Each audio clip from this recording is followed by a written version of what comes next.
Lights, camera, action. Why is good lighting so damn important? To understand why proper lighting is important, you have to understand how digital cameras work.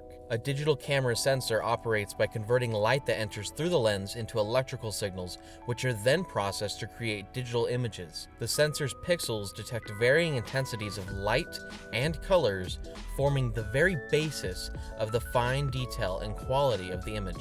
So without light, cameras wouldn't work. Now, lights come in various different shapes and sizes, but they can also get very pricey. And as budget indie filmmakers, we have to go as cheap as possible. So LED lighting is probably the best way to go. Here are some of the LED lights that I have. There's the standard LED light panel, there's the mini LED light panel, there's the LED wand light, and the Amaran Cobb 60X light. Now, each of these lights tell their own story. Here's an example of the difference in these lights. First up, we have the standard light panel. Now, this is nice. It allows us to have some good control, not only with its bicolor LEDs, but its ability to shape the light if I add it on barn doors. Next up is the LED Mini. Now, this isn't as good as Aperture's MC Minis or anything in that realm. This is just a very cheap LED Mini. Now, this is probably the light that I hate most out of all of the lineup. It has its use of being a good light for a phone light in a practical setting or just a background light, but I feel like it's a very harsh light and doesn't allow for even spread, and it lacks the ability for downstepping the amount of light that it puts out. It's pretty much always on full blast. Now here's the LED light wand, and I have to say this is probably one of the better lights that I have here on the lineup.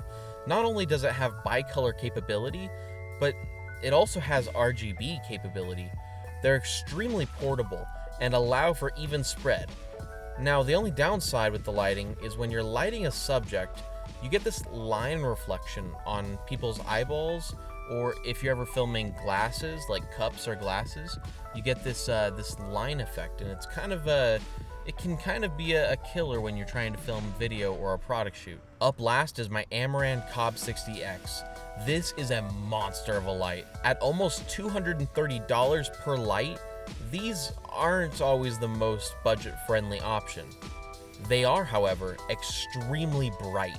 This is the light on 2%, and it's insane.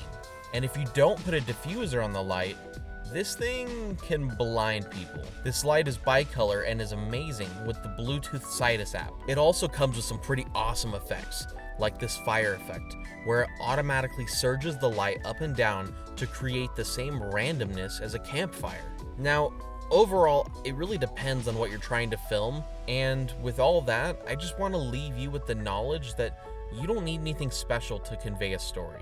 Now, here's an example, like if you wanted to create a scene where somebody was being arrested, you could use the RGB light wands to create a pretty cool effect. And aside from the handcuffs, the lights really tell the rest of the story. As a filmmaker, you just have to learn to be creative.